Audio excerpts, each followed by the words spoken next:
I think President Trump is absolutely willing to keep going. So if there's a Chinese retaliation, then he'll move to the next step, and then Chinese respond, he'll move to the next step. So in one respect, you don't think this is all bluster? This is not bluster. However, that doesn't mean they don't want a deal, ultimately want a deal. And it's not yet time for a deal. Some other things have to fall in place.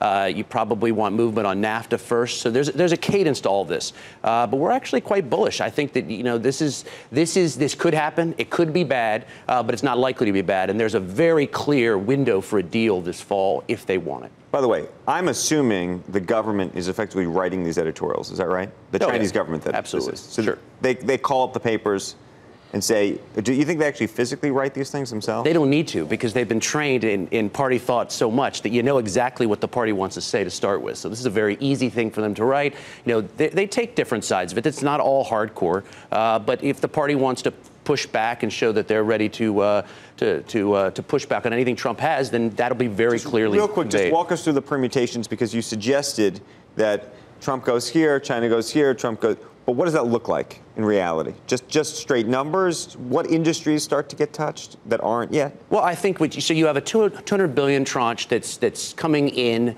It's in the process of going forward at either 10% or now we're talking about 25%.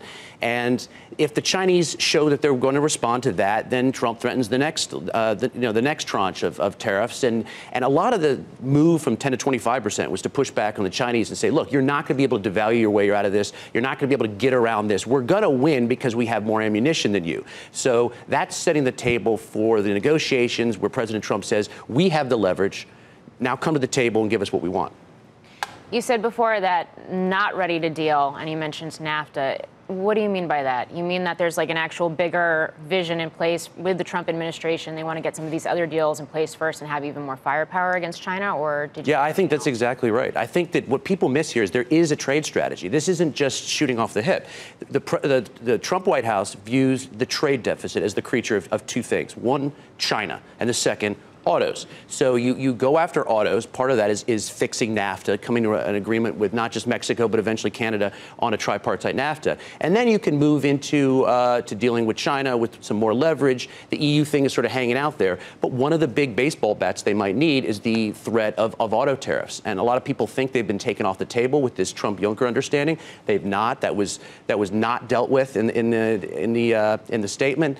They have carved autos out of there. 232 is hanging out there, and Commerce is ready to announce something when they think it's advantageous to do so.